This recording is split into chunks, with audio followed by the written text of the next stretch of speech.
সন্ধ্যা বন্ধুরা, কেমন আছো? আশা করি তোমরা সবাই খুব ভালো আছো, সুস্থ আছো।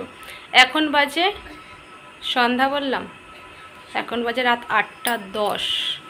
এখন থেকে ভিডিওটা শুরু করলাম, তোমরা পুরো ভিডিওটা দেখতে থাকো। ভিডিও আমার একদম করতে ইচ্ছা করে না, এই বড় ভিডিও, কারণ একদম ভিউ হয় না। এত কষ্ট করে যদি ভিউ না হয়, ভিডিও করতে ভাল লাগে বলো? তাই এখন আর ভিডিও করি না। আগে ভিডিও করতাম, 2 বছর আগে খুব ভিডিও করতাম, প্রতিদিন একটা করে ইউটিউবে ভিডিও দিতাম। ভিউই হয় না, 10টা 15টা 12টা 25টা এরকম। বিরক্ত লাগে, কোনো দিন একটা ভিডিও হাজার হয়নি। তাও করেছি, অনেক দিন করেছি, তাও 1.5-2 বছর ইউটিউবে ভিডিও করেছি। তারপরে আর ভাল লাগে না। তারপরে ফোনটাও খারাপ হয়ে গেছে, এই যে এই ফোনটা দিয়ে ভিডিও করতাম, ফোনটাও খারাপ হয়ে গেছিলো। নেটও ছিল না, 1.5 GB net, 1.5 GB 2 GB net. আর ক্যামেরাটা খুব বাজে ছিল, মানে বাজে হয়ে গেছিলো। প্রথমে ভালোই ছিল, কি যেন একটা প্রবলেম হয়েছিল, তারপরে দোকানে দেওয়ার পর ক্যামেরাটা পুরো বাজে হয়ে গেছিলো, ঘোলা ঘোলা হয়ে গেছিলো। তারপরে গিয়ে অনেক কষ্ট করে এই ফোনটা কেনা হয়েছে, কারণ আমি বেশি ফোন কিনি না, তাই কষ্ট করেই বললাম। আমার তো শুধু ফোন আসা নিয়ে কথা, আর মেয়েরা ফোন দেখা নিয়ে কথা, এটাই ছিল। এখন ভিডিও করি বলে একটু ভালো ফোন দরকার, মানে ক্যামেরাটা ভালো দরকার, সেই জন্য এই ফোনটা কিনে দিয়েছে 5G। তারপর থেকে ভিডিও করিই না। আগে ছিল না নেট, এখন তো একটু নেট ফ্রি আছে 5G, আর এখন ইচ্ছা করে না, ভিউ হয় না বলে ভিডিওতে। আবার তো নেট ফ্রি শেষ, মানে আনলিমিটেড নেট আর নেই। 5G ফোনে আনলিমিটেড নেট পাওয়া যেত, সেটা আর পাওয়া যাবে না। এই রিচার্জটা শেষ হলে আমার শেষ। আর মনে হয় 39 দিন মতন আছে আমার এই রিচার্জটা, তারপরে শেষ হয়ে যাবে, আর পাওয়া যাবে না এটাকে। যেদিকেই ঘুরছি সেদিকেই কাচের আলোটা চোখে লাগছে। কোন দিকে ঘুরে ভিডিওটা করব বলো? যেদিকেই ঘুরছি সেদিকে কাচের আলোটা লাগছে। তারপর আবার তো 1.5 GB নেট 2 GB নেট, বড় ভিডিও দেওয়াই যাবে না। এখনই ইয়েতে লাইভ দেখলাম, ফেসবুকে গিয়ে দেখলাম 8টা না 16টা বললো বড় ভিডিও লাগবে 10 মিনিট, 8-10 মিনিটে চ্যানেলে থাকতে হবে। আমি বলছি আমার তো ভিডিও দেওয়াই নেই। বলছি না, এই কদিনের মধ্যে আমি 8-10টা ভিডিও দিয়ে দেবো, বড় ভিডিও। আর 3 মিনিটের ভিডিওটা এখানে ওখান থেকে ধার করে নেট নিয়ে হয়ে যাবে, বর্মশায়ের থেকে যেখান থেকে হোক দিয়ে দিতে পারবো।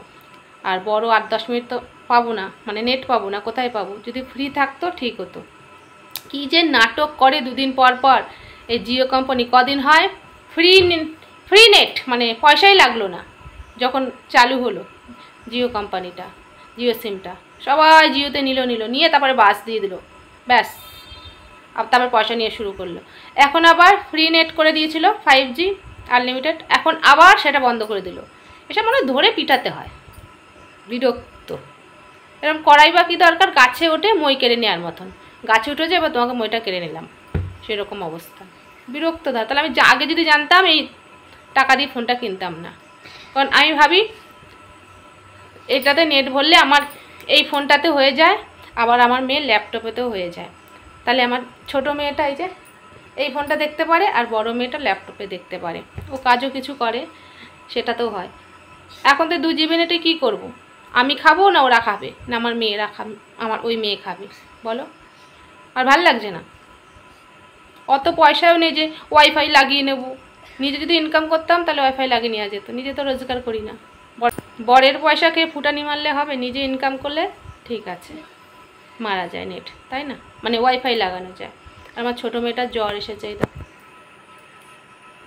জ্বর এসেছে। মা শরীর খারাপ লাগছে? মাথা টিপে দিয়েছে, ভাল লাগছে না? ওষুধ খাবা এখন না পরে খাবা? পাপা আসলে খাবা? আরে বাবালে, আচ্ছা না মা। ও মা, কেন জ্বর এসছে বলো? কেন জ্বর এসছে?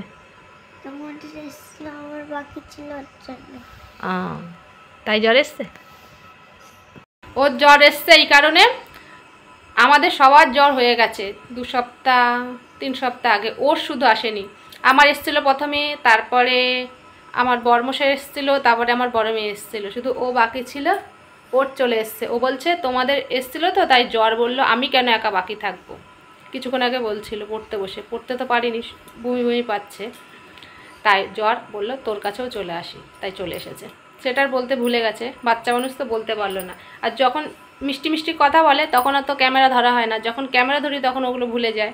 আর প্রথম যেটা বলে দেয় সুন্দরভাবে সেটা পরের বার বলতে সাজিয়ে গুছিয়ে পারে না, ও তো মন থেকে বলে, তখনটা সুন্দর লাগে বেশি শুনতে। কিন্তু যখন বলি কি বললি বল দ্বিতীয়বার, সেটা আর বলতে পারে না। উঁচু না একটা চুটকি পারা মেয়ে, হ্যাঁ পারে না বলতে। আর ও রাতে বলেছে ম্যাগি খাবে, ম্যাগি খাবি তো, আদৌ খাবে না, দুধ খেয়েছে গা গুলাচ্ছে। এখন ওর পাপা কখন আসবে ফোন করেছে, আমি যে কাজে কাছে আসবে, দাঁড়া না পাপা আসবে তারপরে।